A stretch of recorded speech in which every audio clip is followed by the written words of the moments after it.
অত্যন্ত ভালো লাগতেছে। যদিও গভীর রাত্রে আমরা রওনা দিয়েছি, আমাদের গন্তব্য হলো সুন্দরবন। এখান থেকে যত পর যায় না, 5,000 টাকায় যায়, 3,000 টাকায় যায়, 8,000 টাকায় যায়। কত টাকা ঠিক করলা? এটা 1500।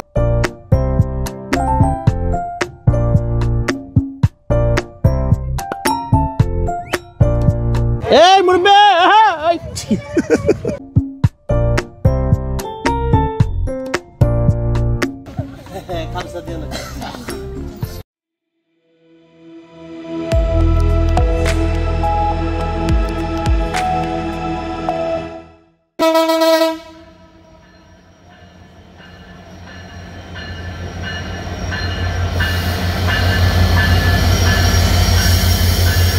সম্মানিত ভিউয়ার্স, আসসালামু আলাইকুম। আশা করছি সকলেই অনেক অনেক ভালো আছেন। আমাদের এবারের গন্তব্য হচ্ছে সুন্দরবনের করমজল। আর সেখানে যাওয়ার জন্য আমরা চাইলে চিত্রা এক্সপ্রেসের এসি বগির 1219 টাকার টিকিট, এছাড়াও চাইলে নন এসিতে 640 টাকায় টিকিট কেটে খুব সহজেই খুলনার মংলা পৌঁছে যেতে পারি। এছাড়াও আমরা 8 থেকে 900 টাকার মধ্যে এসি অথবা 7 থেকে 800 টাকার মধ্যে নন এসি যে কোনো ভালো মানের বাস কাউন্টার থেকে টিকিট কেটে খুব সহজেই পৌঁছে যেতে পারি খুলনার মংলা অঞ্চলে। আর অধিকাংশ বাস পরিবহনগুলোই রাত 8টা থেকে 10টার মধ্যে ঢাকা অথবা গাজীপুর ছেড়ে যায় আর আনুমানিক ভোর 5টার দিকে মংলা যেয়ে পৌঁছে যায়। তবে ট্রেনের ক্ষেত্রে শিডিউল অনেকটা একই রকম। তারা সপ্তাহের প্রতি রবিবার বাদে প্রতিদিন সন্ধ্যে 7:30 ছেড়ে যায় এবং আনুমানিক পৌঁছে যায় ভোর 4:40।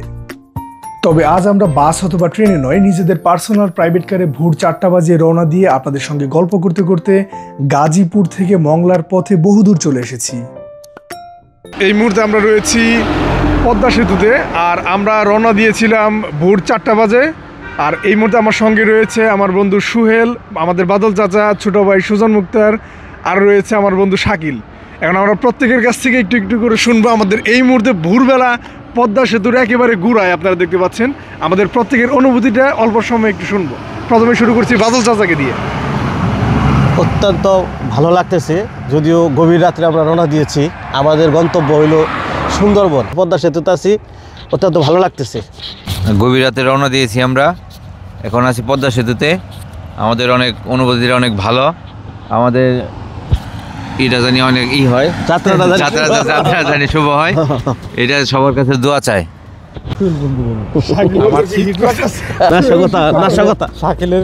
শাকিলের গরম লাগতেছে, আমার শীত করতেছে।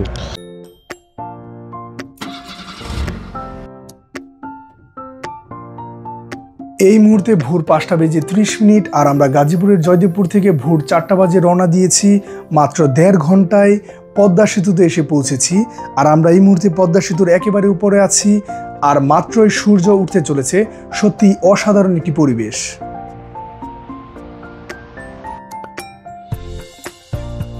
সাত সকালে রাস্তার দুপাশের অসাধারণ দৃশ্য আর সোনালী সূর্যের হাসি দেখতে দেখতে ফরিদপুরের ভাঙার মোড় পাড়ি দিয়ে আমরা চলে এসেছি গোপালগঞ্জ। এখন বাজে সকাল 7টা, খুব ভোরে রওনা দিয়েছি, তাই প্রত্যেকের ক্ষুধা লেগে গিয়েছে। গোপালগঞ্জ এসে রাস্তার পাশে খুব সুন্দর একটি জায়গা দেখে দাঁড়িয়েছি নাস্তা করার জন্য। বেগুনের কালো বোনা দিয়ে খিচুড়ি খাইতেছি। আমরা যেহেতু খুব ভোরে রওনা দিয়েছি আর এত সকালে আমাদের ক্ষুধা লাগলে কোনো খাবার হোটেল খোলা পাবো না, সেই ভেবে আমাদের ফ্রেন্ড সুহেলের ওয়াইফ মানে আমাদের ভাবি খুব মজা করে খিচুড়ি রান্না করে দিয়েছে, আর আমরা তাই দিয়ে নাস্তা করে নিয়েছি। সম্মানিত ভিউয়ার্স, এই মুহূর্তে বাজে সকাল 9টা আর আমরা 5 ঘন্টা সময়ে দীর্ঘ 247 কিলোমিটার পথ সুদূর গাজীপুর থেকে অতিক্রম করে চলে এসেছি খুলনার মংলার সেই বিখ্যাত পশুর হোটেলে। এখানে আমরা গাড়ি পার্কিং করে রওনা দেব সুন্দরবনের করমজল। এই মুহূর্তে যে হোটেলটি আপনারা দেখতে পাচ্ছেন এটি হচ্ছে খুলনার সবচাইতে বড় এবং লাক্সারিয়াস হোটেল, আর এর পাশ দিয়েই বয়ে গিয়েছে পশুর নদী, যার নামেই এর নামকরণ করা হয়েছে। ভিউয়ার্স, এখন আমরা যাচ্ছি মংলা নদীর ঘাটে, যেখান থেকে নৌকা ভাড়া করে সুন্দরবনের করমজল যেতে হয়। ভিউয়ার্স, আপনারা এখন যে বাসগুলো দেখতে পাচ্ছেন এই বাসগুলো প্রতিটি পিকনিকে এসেছে সুন্দরবন যাওয়ার উদ্দেশ্যে, আর তারা এখানে পার্কিং করে রেখে এই ঘাট থেকে নৌকা ভাড়া করে সুন্দরবন চলে যাচ্ছে।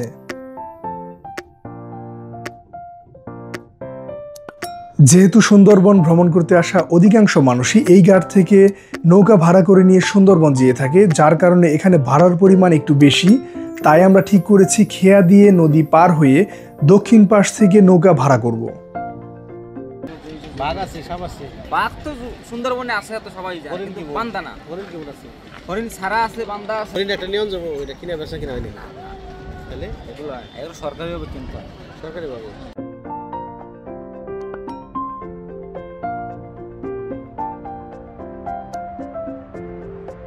আমরা এই মুহূর্তে সবাই মিলে হেঁটে চলেছি মংলা নদীর যে খেয়া ঘাট রয়েছে সেই ঘাটের দিকে। আমরা এই ঘাট থেকে নদী পার হয়ে দক্ষিণ পাশে চলে যাব।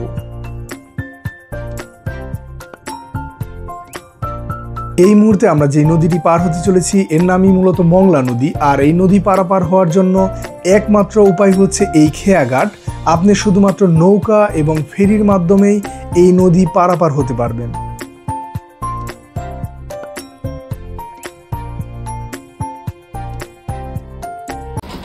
অলরেডি নৌকাটি ছেড়ে দিয়েছে আর কয়েক মিনিটের মধ্যেই আমরা নদীর ওই প্রান্তে পৌঁছে যাব। আর ভাড়ার পরিমাণ একেবারেই কম, মাত্র জনপ্রতি 5 টাকা দিয়েই আপনি পার হয়ে যেতে পারবেন।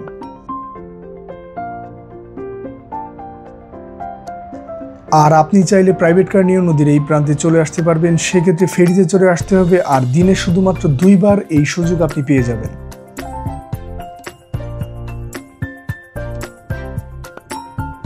এই ঘাটটি অত্যন্ত ব্যস্ততম আর প্রচুর লোকজন এখানে যাতায়াত করে থাকেন, যার জন্য প্রতিটি নৌকা ভরে যেতে খুব বেশি সময় লাগছে না। আর আমরা কয়েক মিনিটের মধ্যেই নদীটি পার হয়ে দক্ষিণ প্রান্তে চলে এসেছি। আর আপনারা দেখতে পাচ্ছেন যে ওই পার থেকে আমরা এই পারে এসেছি। আমি, বাদল চাচা, সুজন, তারপর আমাদের ফ্রেন্ড সুহেল, আরও একজন আছে, শাকিল রয়েছে। তো ওই পারে আমাদের কাছে অনেক বেশি ভাড়া চেয়েছে এবং এই পাশে তুলনামূলকভাবে অনেক কম ভাড়া। আর তাই এই ব্যাপারে আমাদের বাদল চাচার বেশ এক্সপিরিয়েন্স রয়েছে, ইতিপূর্বে অনেকবার এখানে এসছে। তার কাছ থেকে আমরা জানবো যে আসলে কীভাবে এখানে আসলে কী করলে আমাদের জন্য সুবিধা হবে। যারা এই সুন্দরবন দেখতে আসবেন, ঘুরতে আসবেন, তারা নদীর ওই পার থেকে ট্রলারে না উঠে, বুটে না উঠে, এই পারে 5 টাকা দিয়ে এই পারে নৌকা দিয়ে খেয়ে দিয়ে পার হয়ে আসবেন। ওই পারে যদি 5000 টাকা ভাড়া থাকে, এই পাশে 1000 টাকা ভাড়া। ওই জন্য জালমুড়ি খেয়ে বুটপুরি, ওই যে আসো ছায়, আসো ছায়। নদী পার হওয়ার পরপরই এই পারে এসে দেখতে পাচ্ছি বেশ কিছু দোকানপাট রয়েছে আর ঝালমুড়ি বিক্রি করছে। আমরা এখান থেকে হালকা পাতলা একটু নাস্তা করে নেব। ভাই অনেক টেস্ট। আর এই গ্রামের নাম কি রে? এটা হচ্ছে মংলা বন্দর। বিয়ে শাদী করছেন? বিয়ে করেন না? আচ্ছা দেখবো। সম্মানিত ভিউয়ার্স, আপনারা সামনে যে বিশাল এক নদী দেখতে পাচ্ছেন, এটি মূলত সেই বিখ্যাত পশুর নদী। আর এই নদীর নামকরণ করা হয়েছে সুন্দরবনের পশুর গাছের নামে। আর এই নদী ধরেই আমরা সুন্দরবন যেতে চলেছি। আর তাই আমরা শুরুতেই একটি নৌকা ভাড়া করে নেব, তাই আমরা ঘাটে চলে এসেছি। আমিও নিজে যাবো পরে। কত টাকা ঠিক করলা? এটা 1500। 1500। ওইখানে তো দেরি করবো কতক্ষণ? 2 ঘন্টা। 2 ঘন্টা গরম যা করো। 1.5 ঘন্টা করবেন ভাই। আমরা কি 1.5 ঘন্টা আর 2 ঘন্টা নিয়ে গুরু 3 ঘন্টা করতে রে ভাই না হেলে আমার বোটটা আমার নেন, নামলে সমস্যা নাই। আমার হারা দিনে 2টা টিপ হবে না। যেহেতু আধা ঘন্টার সময় 1 ঘন্টা দিচ্ছে, হইতেই পারে না। কি বলতেছেন বলেন? বলতে আছি এখান থেকে যত বোট যায় না, 5000 টাকায় যায়, 3000 টাকায় যায়, 8000 টাকায় যায়। ওইখানে 1 ঘন্টা টাইম দেয়। আপনার আমি 1.5 ঘন্টা টাইম দিব না। 2 ঘন্টা লাগবে। 2 ঘন্টা লাগবে সময়, তো আধা ঘন্টা 1 ঘন্টা এদিকে হইতেই পারে না। আমি 2 ঘন্টা টাইম দিব। আসেন। ওকে এই সিনে ভাই এই এত টাইম নিয়ে তো পারাবো। এই যে ভাই আর কথা বলতে ভালো কথা।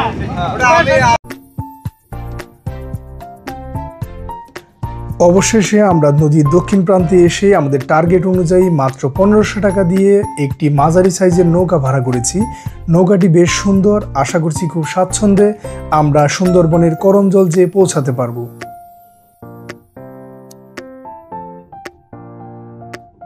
আপনি চাইলে এখানে এসে আপনার চাহিদা অনুযায়ী বিভিন্ন সাইজের বুট ভাড়া পেয়ে যাবেন। আর আমরা মাঝারি সাইজের একটি বুট নিয়েছি, তবে এই বুটে অনায়াসে 10 থেকে 15 জন যাওয়া যাবে। আর আমরা যাচ্ছি মাত্র 5 জন। শুরুতে আমরা যেই ঘাটে গিয়েছিলাম নৌকা ভাড়া করার জন্য, সেখান থেকে যদি এই একই সাইজের নৌকা ভাড়া করতে যেতাম তাহলে প্রায় 3000 টাকার মতো লেগে যেত। তবে আমরা এই পারে এসে নৌকা ভাড়া করে মনে হচ্ছে বেশ সাশ্রয়ী হয়েছে।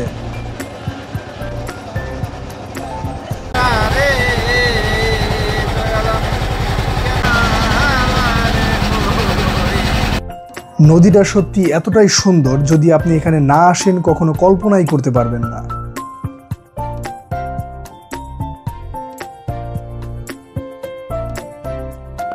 আমাদের নৌকাটি সকাল 10টা বাজে ঘাট থেকে রওনা দিয়েছে, আর আশা করছি 1.5 ঘন্টার মধ্যে আমরা সুন্দরবনের করমজল পৌঁছে যাবে, অর্থাৎ 11:30টার মধ্যে আশা করছি আমরা সেখানে থাকতে পারবো।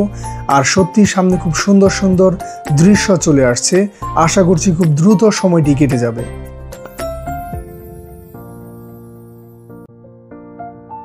আপনারা হয়তো অনেকেই জানেন খুলনার মংলা অঞ্চলটি একটি বন্দর নগরী, আর এই নদীতে ছোট বড় অনেক জাহাজ নোঙর করে আছে, আর সত্যি দেখতে অসাধারণ লাগছে। আর এর মাঝখান দিয়ে আমরা যাচ্ছি, সত্যি দৃশ্যটি অসাধারণ।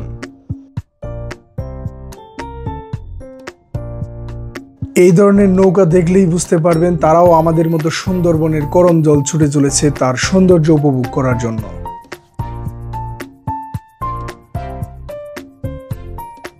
আমরা যে ইঞ্জিন চালিত নৌকাটি ভাড়া করেছি এর ভেতরে চমৎকার দুটি বেঞ্চ রয়েছে বসার জন্য।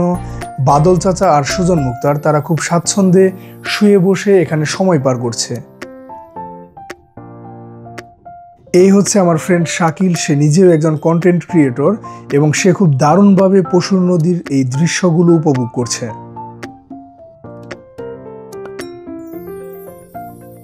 আপনাদের সঙ্গে কথা বলতে বলতে কিন্তু আমরা একেবারে সুন্দরবনের কাছাকাছি চলে এসেছি, আর আপনারা দেখতে পাচ্ছেন এই সেই বিখ্যাত সুন্দরবন, যা সত্যি বিশাল এক সমুদ্রের মতো। এখন আপনারা যে নৌকাগুলো দেখতে পাচ্ছেন, এই নৌকাগুলো হয় সুন্দরবন দেখার জন্য যাচ্ছে অথবা দেখে ফিরে আসছে, ঠিক আমরা যেরকমটি দেখার জন্য যাচ্ছি। সুন্দরবন পৃথিবীর বৃহত্তম ম্যানগ্রোভ বন, আর যার 3 ভাগের 2 ভাগ আমাদের বাংলাদেশে অবস্থিত আর 1 ভাগ ইন্ডিয়াতে অবস্থিত, আর এর পরপরই রয়েছে বঙ্গোপসাগর। বিশাল এই সুন্দরবনের বড় একটি অংশ জুড়ে জালের মতো ছড়িয়ে ছিটিয়ে রয়েছে ছোট বড় নদী আর খাল, যা প্রায় 1800 বর্গ কিলোমিটার জায়গা জুড়ে বিস্তীর্ণ।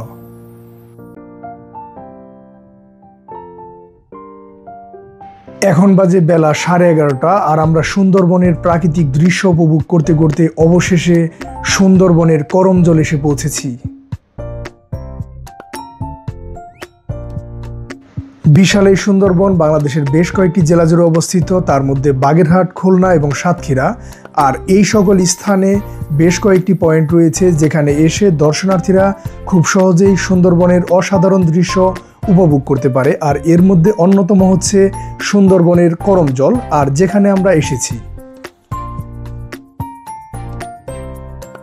দর্শনার্থীদের জন্য তৈরি করা সুন্দরবনের প্রধান ফটক দিয়ে প্রবেশ করার পূর্বেই আমাদেরকে অবশ্যই এখান থেকে টিকিট কেটে নিতে হবে, আর জনপ্রতি 46 টাকা প্রতিটি টিকিটের মূল্য নির্ধারণ করা হয়েছে। আর যদি কেউ অন্য দেশের নাগরিক থেকে থাকে সেক্ষেত্রে 575 টাকা সমমানের টিকিট কিনে নিতে হবে। প্রবেশের পূর্বেই আমরা হাতের বাম পাশে বিশাল একটি সুন্দরবনের ডিসপ্লে ম্যাপ দেখতে পাচ্ছি, যেখানে রয়েছে সুন্দরবনের রয়্যাল বেঙ্গল টাইগারের পায়ের ছাপ, এছাড়াও রয়েছে কুমিরের ডিম, আরও রয়েছে সুন্দরবন সম্পর্কে বিস্তারিত তথ্য। কিছু দূর সামনে আসতেই আমাদের চোখে পড়ল সুন্দরবন করমজলের সেই বিশাল গেট, আর এই গেটের ভেতর দিয়ে আমাদেরকে ভেতরে প্রবেশ করতে হবে। ভেতরে ঢোকার পরপরই আমরা দূর থেকে বেশ কিছু কটেজ দেখতে পাই, যেগুলো এখানকার বন বিভাগের যারা কর্মকর্তা রয়েছে তারা তাদের অফিসিয়াল কাজে ব্যবহার করে থাকেন। এখানে আছে প্রচুর লোক সমাগম রয়েছে, আর শুরুতেই সুন্দরবনের বেশ কিছু বানরের ঝাঁক দেখতে পেলাম, যা একেবারে খুব স্বাচ্ছন্দ্যে মানুষের মাঝে এসে খেলা করছে। আমরাও বেশ উপভোগ করলাম। সামনে একটি বাউন্ডারির ভেতর অনেকগুলো হরিণ রয়েছে, যেগুলো আমরা দেখতে চলেছি আর আপনাদেরকেও দেখাবো। একটা 40 টা দেন, এক কপির দাম 40 টা। এই জায়গায় 2 আটি শাক দেন, এই যেটা দেন দুইটা এই যে খন্ড খন্ড 5 টাকা 20 টাকা রাখেন হরিণ দরবার নিয়ে গেতাছি এখান থেকে আমার আপনি 50, চাইলে 50 হরিণের আর জন্য 10 খাবার কিনে নিজ হাতে খাওয়াতে পারবেন। আমাদের বাদল চাচাও এখান থেকে কিনে নিয়েছে আর কয়টা সে এখন দিলেন? খাওয়াবে। আপনি কেমন করে হ্যাঁ হ্যাঁ হরিণ ধুইরা আপনাদের দেখাবো হরিণের চলে হাত দিব এই যে নাই বড় হরিণ দেখে আসো এই মুরব্বি আগে এই খাও ওয়েট এই খাও খাও খাও হ্যালো এই যে দেখো আমি হরিণের শরীরে হাত দিছি এই যে শরীরে ধরছি আইতেছি হ্যাঁ নাও নাও নাও খাও মুরব্বি খাও নিয়ে গেছে আও দেখো দেখো দেখো দেখো এই যে হরিণ খাও এই মুরব্বি অনেক লোকজন এখানে এসে হরিণ দেখছে আর আমরাও বেশ মজা করলাম। এখন আমরা সামনের দিকে যাচ্ছি। কিছু দূর সামনে আসার পরপরই হাতের ডান পাশে ছোট্ট সুন্দর একটি জাদুঘর দেখতে পেলাম। আর এখানে আসার পর দেখতে পাচ্ছি ডলফিনের শরীরের বিভিন্ন অংশ এবং অনেক তথ্যাদি এখানে রয়েছে।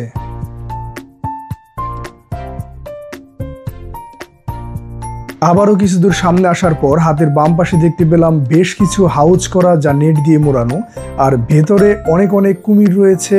আর এটি হচ্ছে বাংলাদেশের সবচাইতে বড় কুমিরের প্রজনন কেন্দ্র। আর এখানে আসার পর আমরা ছোট বড় মাঝারি অনেক ধরনের কুমির দেখতে পেয়েছি। এখানে ভেতরে মাঠের মতো খোলা খুব সুন্দর একটি জায়গাও রয়েছে যেখানে আপনি স্বাচ্ছন্দ্যে হাঁটাহাঁটি করতে পারবেন। আর এর পাশে বেশ কিছু বাউন্ডারি করা পুকুর রয়েছে যেখানে অনেক কুমিরও আছে। কিছু দূর হাঁটার পর একেবারে পশ্চিম পাশে চোখে পড়ল ছোট্ট সুন্দর একটি ভবনের। আর এই ভবনটি মূলত ইন্টারপ্রিটেশন এবং ইনফরমেশন সেন্টার। আর এখানে আপনি বিভিন্ন ধরনের তথ্যাদি সম্পর্কে জানতে পারবেন। এছাড়াও এখানে ওয়াশরুম রয়েছে, ছোট্ট একটি হস্তশিল্পের দোকান রয়েছে যেখান থেকে আপনি চাইলে দোকানে কেনাকাটা করতে পারবেন। এছাড়াও চা কফি এবং হালকা নাস্তা করার জায়গাও এখানে রয়েছে। এই ভবন থেকে নেমে এখন আমরা হেঁটে সামনের দিকে চলেছি।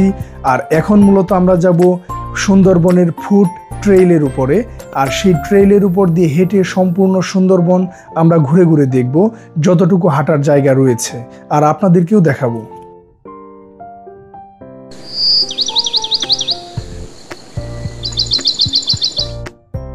সম্মানিত ভিউয়ার্স, এই মুহূর্তে আমরা রয়েছি সুন্দরবনের ফুড ট্রেইলের একেবারে শুরুতে। হাতের ডান পাশে একটি নির্দেশনা দেখতে পেয়েছিলাম আর সেখানে লেখা ছিল 1226 মিটার, অর্থাৎ প্রায় 1.25 কিলোমিটার রাস্তা আমাদের এই ট্রেইলের উপর দিয়ে অতিক্রম করতে হবে আর আমরা আরেক প্রান্ত দিয়ে বের হব।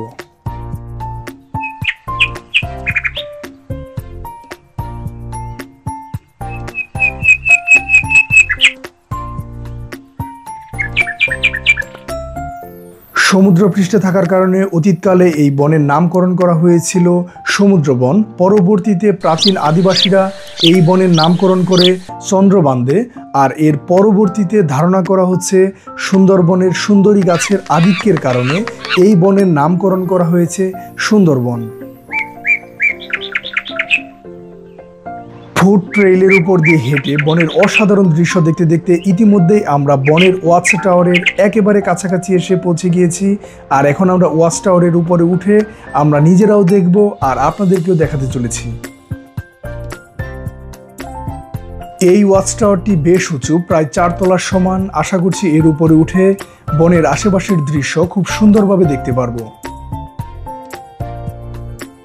উপরে উঠে বহুদূর পর্যন্ত বনের দৃশ্য দেখে সত্যিই খুবই ভালো লাগছে। আর একটি ঝুলন্ত ব্রিজ চোখে পড়েছে। এখান থেকে নামার পরপরই সেই ব্রিজ আমরা দেখতে যাব। আর এখানে আপনারা দেখতে পাচ্ছেন বহু লোকজন এসে তাদের স্মৃতি চিহ্ন রেখে গিয়েছে আর অনেক লেখালেখিও করেছে। সত্যি বলতে কি এই টাওয়ারটি বেশ উঁচু, তবে আমি অবাক হয়েছি এই বনের মধ্যে যে বিশাল বিশাল গাছগুলো রয়েছে এই গাছগুলো এই টাওয়ারের চাইতেও অনেক বেশি উঁচু। আর তাই দৃষ্টি সত্যি বহুদূর পর্যন্ত দেওয়া কিছুতেই সম্ভব হয়নি। আমি অবাক হয়েছি। টাওয়ারের নিচেই আপনি বেশ কিছু ছোট ছোট খাবারের দোকান পেয়ে যাবেন, যেখানে আপনি চাইলে হালকা পাতলা নাস্তা করে নিতে পারেন। এছাড়া এখানে বাড়ি কোনো খাবারের ব্যবস্থা নেই, তাই আপনারা চাইলে সঙ্গে হালকা পাতলা খাবার এখানে নিয়েও আসতে পারেন। তবে বানর হইতে সাবধান থাকতে হবে। বানর যদি আপনার খাবার দেখে যে কোনো উপায়েই তারা আপনার কাছ থেকে কেড়ে চুরি করে নিয়ে যাবে। আমরা এখন সেই সুন্দর ঝুলন্ত ব্রিজের কাছে যাচ্ছি, যা আমরা ওয়াচ টাওয়ারের উপরে উঠে দেখেছিলাম। আর এই ব্রিজের আশেপাশের দৃশ্য সত্যি অসাধারণ। আর এই ব্রিজটি এই বনের ভেতর দিয়ে বয়ে যাওয়া ছোট্ট একটি খালের উপরে তৈরি করা হয়েছে। আর প্রচুর লোকজন এখানে এসেছে এই ব্রিজের সৌন্দর্য উপভোগ করার জন্য। আমরা সুন্দরবনের প্রবেশের পর যতটুকু জায়গা ঘুরে দেখেছি, প্রতিটি জায়গায় ছিল অসাধারণ সুন্দর। তবে এই জায়গাটি আরও বেশি সুন্দর, সত্যি অসাধারণ। আর প্রত্যেকেই এখানে স্মৃতির পাতায় এই মুহূর্তটি ধরে রাখার জন্য সেলফি তুলে নিচ্ছে, ফটো সেশন করে নিচ্ছে। সত্যি অসাধারণ একটি দৃশ্য। যতই আমরা সামনের দিকে যাচ্ছি, সত্যি ততই এই বনের সৌন্দর্য দেখে অবাক হচ্ছি। সুন্দরী গাছ, সুন্দরবনের সুন্দরী গাছ। এটা সুপারি গাছ, সুপারি গাছ। এটা ভালোইছিল। শুধু যে আমরা এখানে বনের সৌন্দর্য দেখেছি সেরকমটি নয়, আমরা এখানে এসে অনেক মজাও করেছি। আর আপনি যখন হাঁটতে হাঁটতে একেবারে ক্লান্ত হয়ে যাবেন, এখানে ট্রেইলের পাশেই আপনারা দেখতে পারবেন বসার খুব সুন্দর জায়গা রয়েছে। চাইলে এখানে বসে একটু রিল্যাক্সও করে নিতে পারবেন।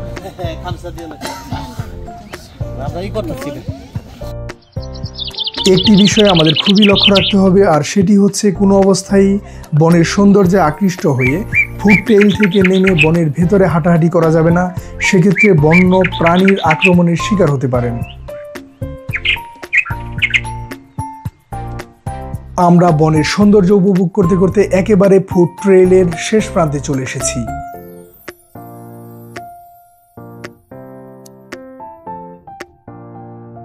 আপনি এখানে পৌঁছানোর পরপরই আপনার চোখে পড়বে ছোট্ট বেশ কিছু সুন্দর সুন্দর দোকানপাট, যেখানে আপনি হস্তশিল্পের তৈরি অনেক সুন্দর সুন্দর জিনিসপত্র পেয়ে যাবেন।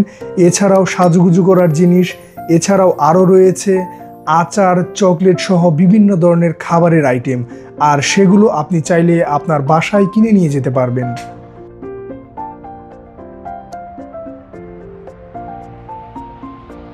এখন বেলা 1:30, আর আমরা প্রায় 1.25 কিলোমিটার রাস্তা পায়ে হেঁটে সুন্দরবনের ফুড ট্রেইলের উপর দিয়ে হেঁটে এর দারুণ সুন্দর দৃশ্য উপভোগ করেছি। এবং আমরা আবারও ফিরে এসেছি সুন্দরবনের সেই করমজল ঘাটে। আর এখান থেকে আমরা আবারও ফিরে যাব সেই মংলা। আমাদের ইঞ্জিন চালিত নৌকাটি ইতিমধ্যেই সুন্দরবনের করমজল থেকে ছেড়ে দিয়েছে, আর আমরা ছুটে যাচ্ছি মংলার উদ্দেশ্যে। আর সত্যি অসাধারণ একটি অভিজ্ঞতা হলো। আর সুন্দরবনে ঘুরে বেড়ানোর এই অসাধারণ মুহূর্ত সত্যিই ভোলার নয়।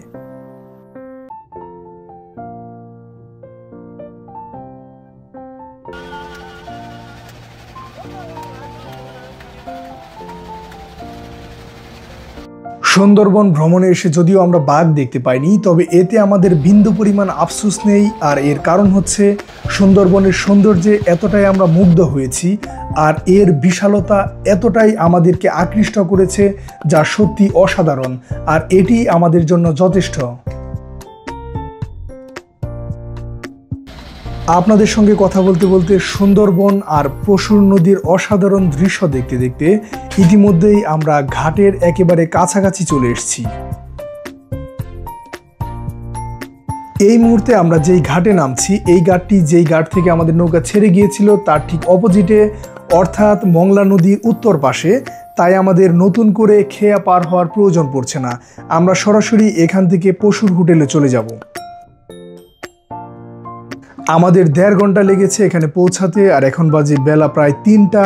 আর তাই আমাদের প্রচণ্ড ক্ষুধা লেগেছে, আর এখানে মোটামুটি একটি হোটেলে খাওয়া দাওয়া করে নেব।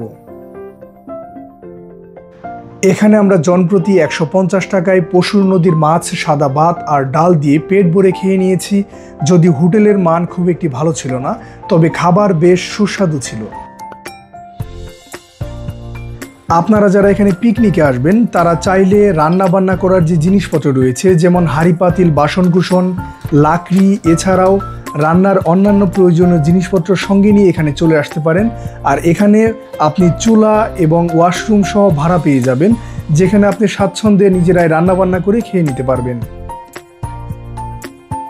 এখন বাজে বিকেল 4টা আর আমরা মংলা বন্দরের হেলিপ্যাড থেকে আমাদের প্রাণের শহর গাজীপুরের উদ্দেশ্যে রওনা দিচ্ছি।